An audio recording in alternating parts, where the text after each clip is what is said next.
Not too long ago, I was in a terrible car accident. It was just a normal day, and my friend and I were driving along, talking about something random when, out of nowhere, a drunk driver crashed into us. There was no warning, no time to react, no chance to swerve out of the way. One moment, everything was fine, and the next, it was complete chaos. The impact was so violent that my friend was thrown from the car. He didn't survive. He died right there on the scene. I, on the other hand, was trapped in the wreckage, barely conscious with broken bones and serious injuries. It felt like a nightmare, except I wasn't asleep. I was living it. For the past 2 months, I've been in the hospital, trying to recover from everything. It hasn't been easy. There have been times when I wasn't sure if I would make it, moments where things got really bad, where the doctors were worried and I could feel how close I was to slipping away. The pain, both physical and emotional, has been overwhelming. Losing my friend, dealing with my injuries and trying to process everything that happened. It's been one of the hardest things I've ever been through. My parents live 2 states away, and as soon as they heard about the accident, they rushed to the hospital along with my sister. They were there when I needed them the most, sitting by my side, making sure I wasn't alone. But both of my parents have demanding jobs that require them to be present no matter how much they wish they could stay. Eventually, they had to go back home. My sister, though, wanted to be there for me, to help me get back on my feet, to make sure I had someone to rely on. That's why I let her stay in my home while I was still at the hospital. At first, my sister was there whenever I called, checked in on me often and made sure I didn't feel alone. It felt like she really understood how difficult this was for me and wanted to support me in every way she could. But after the first week, things started to change. By the second week, she began going out on dates and making new friends. This didn't surprise me. It's just who she is. My sister's always been an extremely social person. Unlike me, she enjoys being surrounded by strangers. That, in itself, wasn't the problem. I expected her to go out and have fun. But what I didn't expect, what really blindsided me, was that she started bringing those people back to my home. Without asking me, she started throwing parties at my place, inviting people I didn't know, and turning my space upside down. For me, my home is my sanctuary, the one place where I feel completely safe and in control. I don't invite strangers into it, ever. So imagine my shock when I checked upon my sister's stories on social media and saw multiple videos of her partying in my home with people I had never seen before. Loud music, drinks, groups of strangers laughing and making themselves comfortable around my space. And to make it worse, my sister hadn't even come to see me that day. Instead of checking in on me and instead of being the support she promised to be, she was at my house, throwing a party like I didn't exist. When I called her to confront her about it, I expected some kind of apology or at least an acknowledgement that what she did was wrong. But instead, she got angry, really angry. She acted like I had no right to question her, as if I was overreacting for even bringing it up. She snapped at me, saying it wasn't a big deal to have people over and that I was being dramatic for making it one. According to her, she was just trying to have some fun, and I was the one making a problem out of nothing. She even went as far as to say that staying at my home was boring, that she couldn't just sit around doing nothing all day. That hit me hard. I had let her stay at my place because I thought she wanted to be there for me. I thought she understood I was still recovering both physically and emotionally, and that I needed some kind of family support. But instead of being there, she was off partying and acting like my home was some kind of entertainment space for her and her new friends. Anyway, I apologized to her because I didn't want to fight. I was still worried about my house as I didn't know how wild her parties had gotten. The last thing I wanted was to come home to a trashed apartment, so I asked her point blank if my house was okay. She didn't really give me a straight answer. She brushed it off and reassured me that everything was fine, but she didn't elaborate. That only made me more anxious. I knew my sister well enough to recognize when she was downplaying something, and the fact that she was being so vague about her parties made me feel like there was more to it, something she wasn't telling me. This week, I was finally discharged from the hospital. After 2 long, painful months, I was finally going home where I thought I could finally have some peace. But the moment I walked through the door, my heart sank. My entire house looked like it had been hit by a tornado. The curtains were ripped down, hanging unevenly like someone had yanked them too hard. My sofa, once clean and well kept, was covered in strange yellow and green stains that I had never seen before. I had no idea what they were. The kitchen was a disaster. Dirty dishes were piled up high, stacked on every available surface. Some of them with dried up food encrusted on them. There were empty glasses and alcohol bottles everywhere, which I guess her friends must have left behind. The floor was sticky under my feet, and the whole place smelled stale, like something rotten. One of my favorite vases, something I had brought back from one of my travels, was shattered into pieces on the floor. I really loved the vase, and it really pissed me off that someone had carelessly broken it. When I made my way upstairs to the bedrooms, it was even worse. Her dirty laundry was everywhere.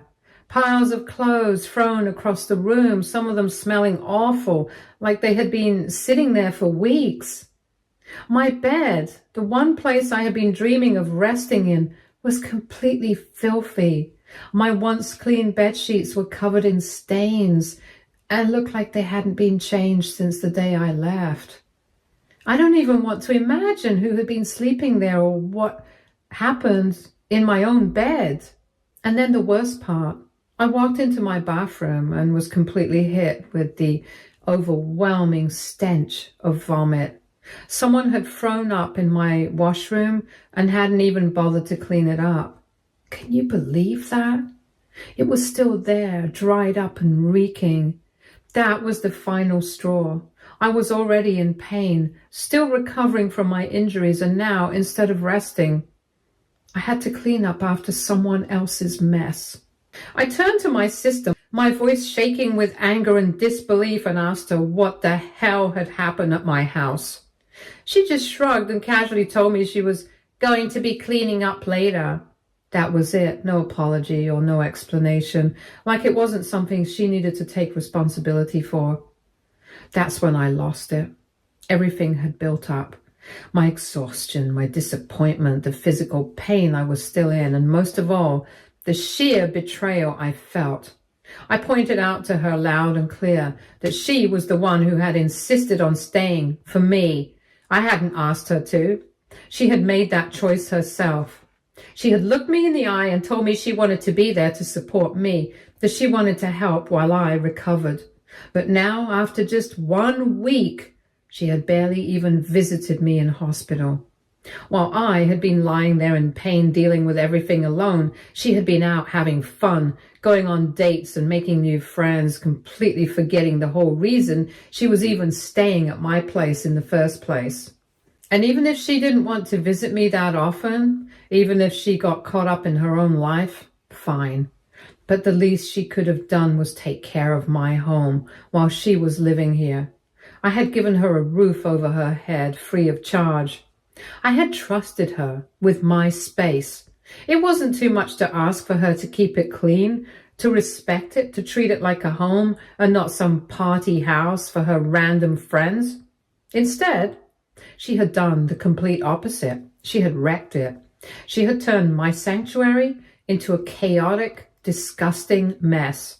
I had let her stay here because I trusted her, because I thought she wanted to help me. And this was how she repaid me? by turning my home into some kind of a party house. I couldn't believe it. I was exhausted, frustrated, and hurt all at once. Instead of acknowledging what she had done and even pretending to feel guilty, my sister immediately got defensive, like she was the victim in all of this. She rolled her eyes and with a mocking laugh, she said, "Oh my God, you are being so dramatic right now. You're acting like I burned the house down or something." Then, as if that wasn't enough, she scoffed and added, "Seriously, what is your problem? You've been in a hospital bed for 2 months and now you think you get to come back and start barking orders at me? I was the one staying here, not you. Maybe if you were actually around, you wouldn't be so shocked by how things are." I stood there, completely stunned. Was she seriously blaming me for not being home to stop her from destroying my own house? As if I had chosen to be hospitalized, fighting through recovery? As if I had asked for any of this? She let out a deep, exaggerated sigh and shook her head like I was exhausting her, like I was the one being unreasonable. "Look, just calm down," she said, her tone dripping with irritation. "You just got back, and I really don't need your freaking out over every little thing. Just go lie down or something. You're clearly too stressed out. I'll get to it later." Then she had the audacity to walk over and try to guide me towards the stairs like I was a toddler throwing a tantrum. "Come on, you need to rest. I'll take you to bed and start working on cleaning this place up," she said, her voice so fake and condescending that it made my skin crawl. As if that was supposed to fix everything. It was as if just promising to maybe clean later was enough to undo the complete disregard she had shown for my home, my trust, and my boundaries. As if all I needed was a nap and I'd magically stop caring that she had turned my house into a filthy, unrecognizable disaster. Frustrated and exhausted, even though I hadn't fully recovered, I had no choice but to start cleaning my own bedroom at least.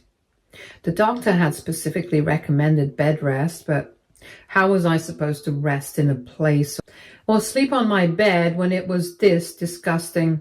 Lying down in dirty sheets surrounded by someone else's mess was out of the question.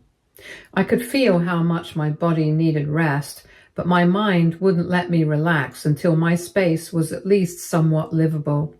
So despite the pain and exhaustion, I forced myself to clean my bedroom and bathroom. Every movement hurt, but I pushed through it because I had to. After I finished, I asked my sister to clean up the rest of the house. It was the least she could do after everything. I felt that by the time I rested and then came back downstairs, she would already be cleaning, maybe scrubbing the floors or at least picking up some of the mess. But no, the girl was just sitting on the couch watching TV, like nothing was wrong, like she had absolutely nothing better to do. I couldn't believe it. After everything, after seeing how upset I was, she was just relaxing like my home wasn't in complete shambles. I asked her again, as calmly as I could, when she was planning to start cleaning, because at that point, I was starving. I didn't even want to step into the kitchen because it was that disgusting. Piles of dirty dishes, sticky counters, trash everywhere. It wasn't just messy, it was unhygienic. My sister started yelling at me that I needed to stop acting like mom, as if expecting basic respect for my home somehow made me bossy or unreasonable. She went on to call me uptight, telling me I didn't know how to relax, throwing in a cruel comment about how it was no surprise that this is why I didn't have many friends. That one hit deep. She knew I wasn't a social butterfly like her, that I preferred my space and valued peace. Instead of acknowledging my boundaries, she was using them against me, as if something was wrong with me. I almost had tears in my eyes because I just couldn't understand why she couldn't see how affected I was by the disgusting living space. She was refusing to acknowledge how I had just wanted to come back home and feel safe after spending 2 months in the hospital where I had no privacy.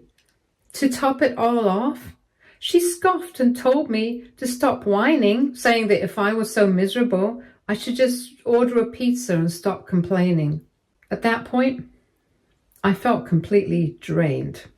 I was still recovering. My body ached, and my mind was overwhelmed by everything that had happened. Arguing with her felt pointless. No matter what I said, she wasn't going to see reason, so I gave in.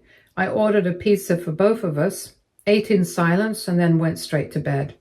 Before I went upstairs, my sister reassured me that by morning, my house would be spotless. She promised. And at that moment, I wanted so badly to believe her. But when I woke up the next morning, expecting to finally see my house cleaned, just as my sister had promised, I found everything in the same disgusting state. Nothing had been touched. Dirty dishes were still piled up. The floor was still sticky, and the awful smell still lingered in the air. It was like she hadn't even tried. I looked around for her and called out her name, but she was nowhere to be found. At first, I thought maybe she had stepped out for something. Maybe she had gone to get cleaning supplies or food. But as the minutes passed and she was nowhere to be found, I started to get worried. I called her multiple times, but she didn't answer. And that's when I noticed a small note stuck to the fridge. It was written in her handwriting, casual and carefree, like she hadn't just abandoned me in a complete disaster. The note read, "Caught a bus back home. See ya." That was it. No apology, no explanation, no nothing. She was just gone. I stood there, rereading those words, trying to process what I was looking at. My sister had actually left. She had packed up and gone back home, leaving me, still injured, still recovering, to deal with the mess she and her friends had created at my house. I called her again and again, but she didn't pick up. I texted her, hoping maybe she was pranking me, but there was no response. She had knowingly left while I was still asleep, washing her hands of the whole thing as if none of it had ever been her responsibility in the first place. I am beyond taken aback. I feel betrayed. She had promised to be here for me, to support me, to take care of things while I was still healing, and instead, she has disrespected my home, ignored my boundaries, broken my trust, and then ran away when it was her time to take some responsibility. Since I'm on a lot of medication, I just wanted to be sure if I'm genuinely overreacting or if this is something that actually warrants my anger.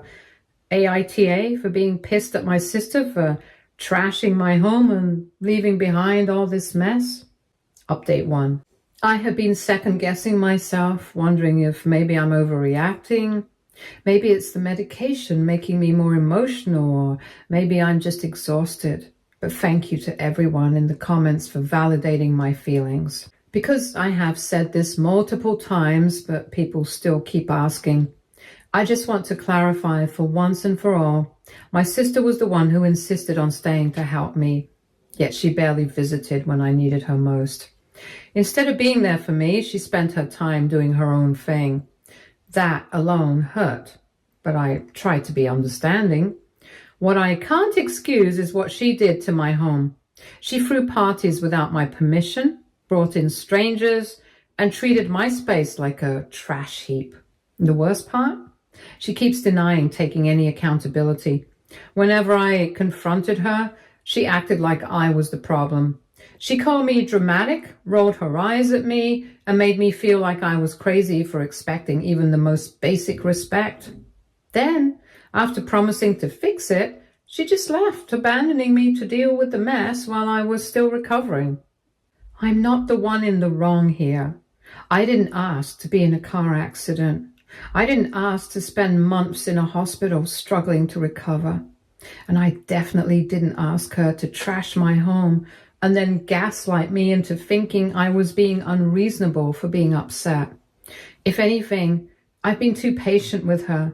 I've let so much slide over the years because that's what I've always done when it comes to her.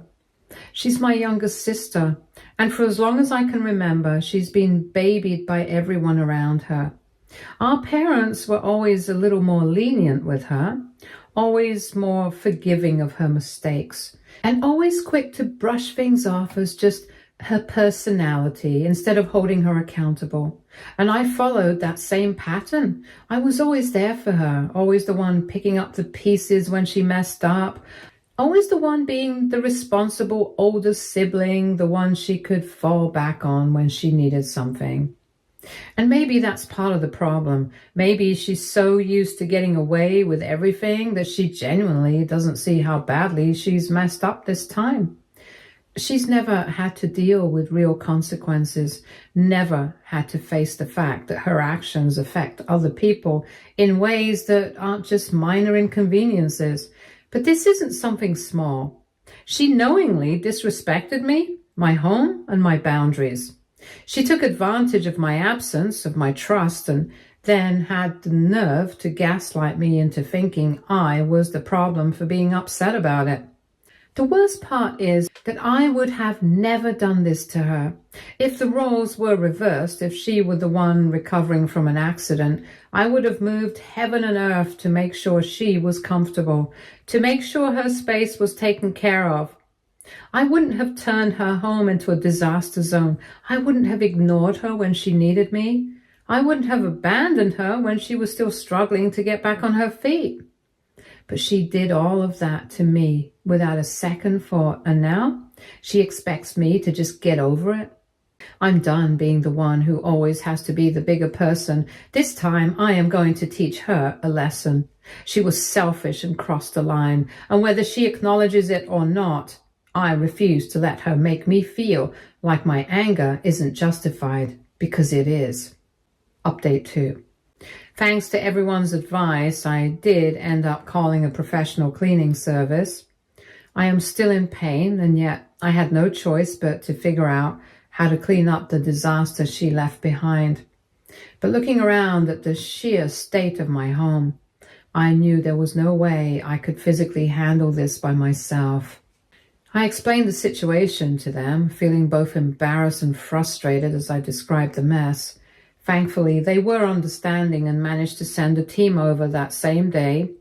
When they arrived, I could tell by their expressions that they were just as horrified as I was. They got to work immediately, scrubbing the floors, washing dishes, deep cleaning the furniture, and even airing out the house to get rid of that awful smell that had settled in. I had to stay out of their way for the most part. I sat in a corner of the house watching as they slowly restored my home to what it once was. It took hours, but little by little the chaos disappeared. The stinky floors became clean again. The kitchen was finally usable, and my sofa no longer had those mysterious stains, and the bedroom were back to being livable. When they were done, I nearly cried from relief. My house finally felt like my home once again. I could finally breathe. I could rest in peace. Once everything was finally cleaned and back in order, I took a deep breath, snapped a picture of my spotless home, and sent it to my sister. Along with the photo, I typed out a message. I had to hire professionals to fix the mess you left behind. It cost me $3,000. I hope whatever fun you had was worth ruining my trust and further draining my bank account. You know I'm not even earning right now. Don't bother coming back. I didn't expect an apology. At this point, I wasn't sure she was even capable of one, but I did expect some kind of acknowledgement, maybe guilt, maybe even a hint of regret. Instead, what I got was a cold and infuriating response that my blood boiled that moment I read it. Oh, please, get over yourself. It's just money. Stop playing the victim all the time. This is why I left. Bye. I could hardly believe what I was reading. Her words were extremely cruel, so I snapped. I had officially reached my breaking point.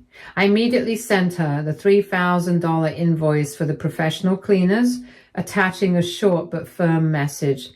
You were right. I don't want to play a victim in this situation. Since this entire mess was your fault, I expect you to pay for it. I shouldn't have to suffer financially for your recklessness. Pay me back ASAP. I barely had time to breathe before her response came flying in.